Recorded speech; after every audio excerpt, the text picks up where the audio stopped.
Hi, Yizhao Martins, licensed marriage and family therapist, couples therapist. So I am recording this video for you in Beijing, China.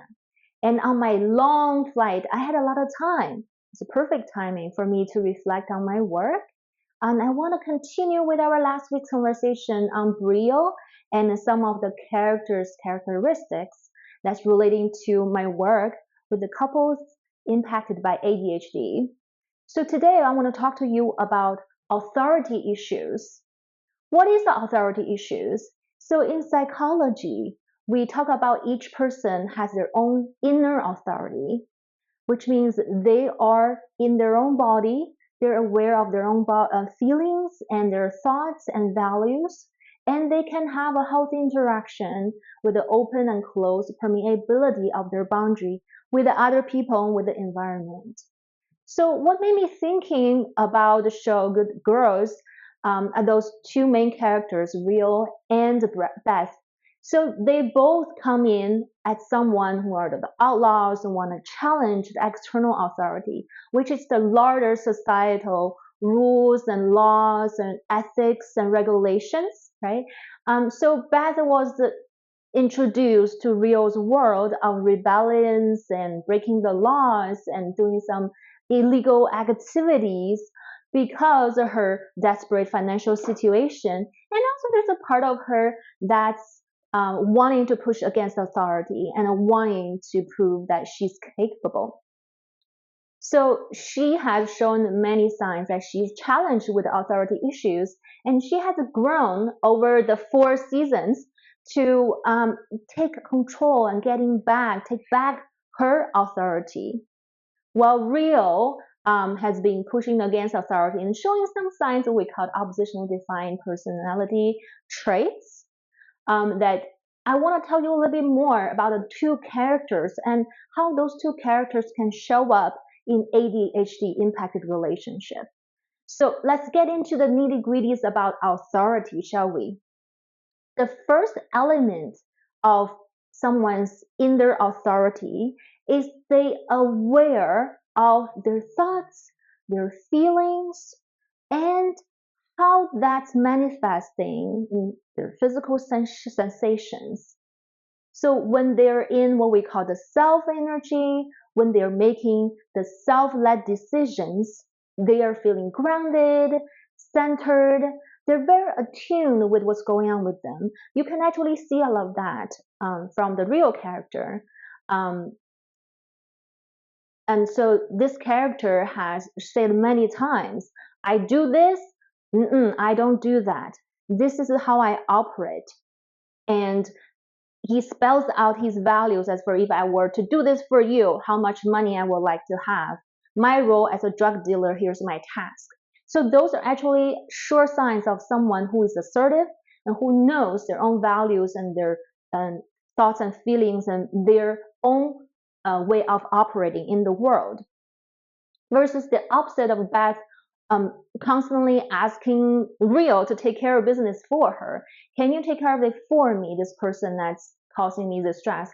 And can you do this for me? I want to get this back and I don't know what to do. And then she projects the problem onto Rio as you're the problem. I'm good and you're bad. So she gets into a victim role, like we talked about last week. So the first, as I said, being your own authorities, be aware of your thoughts and feelings and the sensations in your body. What is it like to be you? The second element of being in your own authority is to be aware of your own boundaries. So our boundary can be more permeable and flexible or can be really rigid. For people who are on the spectrum of the oppositional defiant personality, they tend to have over rigid boundaries. They project their own values and their beliefs onto other people. For example, when they're breaking the rules and the law, they're thinking about their own interests. Like in the character of Rio, he wants to make money and he disregards of other people's life and their own property. So he doesn't respect that, and his boundaries overreaching and impinging on the society and other people's interests. And for someone who has a hard time taking on their authority, like being in the victim role, their boundary tend to be too flexible and too permeable. Sometimes it's not even forming when they ask other people to define who they are. So the third element of being in your authority is that you are so in touch with your own values as for how open your boundary is and how close sometimes it can be. So when someone is in a double role, like a role conflict, say when Beth saying, I'm a mother, I want to get this blanket back for my child, and Rio remind her that you're a drug dealer, that's your role. So you have a role conflict here and you cannot mix personal feelings with business. And that's also a sign of he's very aware of the role and context of his own environment, and that's he has clear boundaries about that. Well, Beth is really struggling to get in touch with what's important to me. So she wants it all. So oftentimes when people want it all, want everything done their way, and the time they want it, the way they want it, and other people act the way they want it, it's what we call you get too greedy. You have a lot of internal conflicts that you really need to sit down and to meditate and get in touch with what is the core value that's important to you, that takes priority in that moment, that can influence your way of projecting, opening, or closing your boundary. So the fourth is this ongoing process of recognizing, identifying, refining your boundaries and your values within the context and interacting with other people. Again, the four elements: your thoughts, feelings, and your physical sensations, the awareness of that, and you're aware of your boundary, you're aware of your value that impact the permeability of your boundary, and the ongoing refinement of this whole process. And you keep doing that, depends on where is your context. Say your work might be very different from when you're in intimate relationship with someone. And when you just start dating, people's boundaries tend to be a little bit more flexible. And as they get to know other people more, they realize they're opening their boundary too much, they're overstepping, and they step back a little bit and adjust their boundaries. So how's that showing up in ADHD impacted relationships? I mentioned in my previous videos, people with ADHD tend to have a more tendency of being on the ODD spectrum, which is the oppositional defiant disorder personality. So because of their impulsivity and they really like to test boundary to see what's the reaction that come back to them, to give them feedback, so they can show up as challenging authority, rules and laws. They really want to test, see what's the consequence if they do that. As the children, being like curious and wanting to know what's the consequence is a very normal behavior.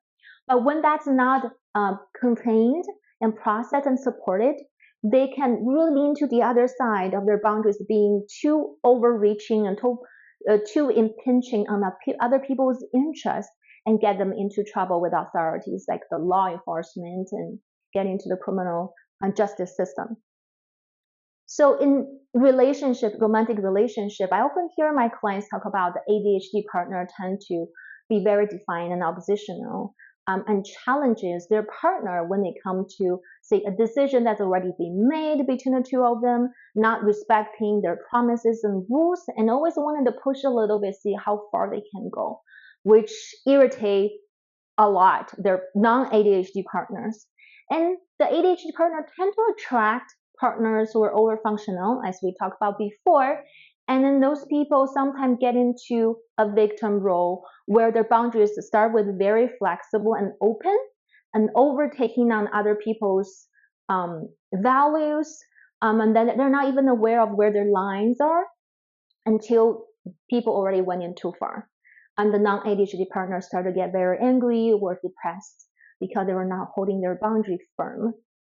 So in the next couple of weeks, I wanted to get into the particular topics with this framework of authority and how to be aware of your own inner authority and how to take back your authority if you lost it.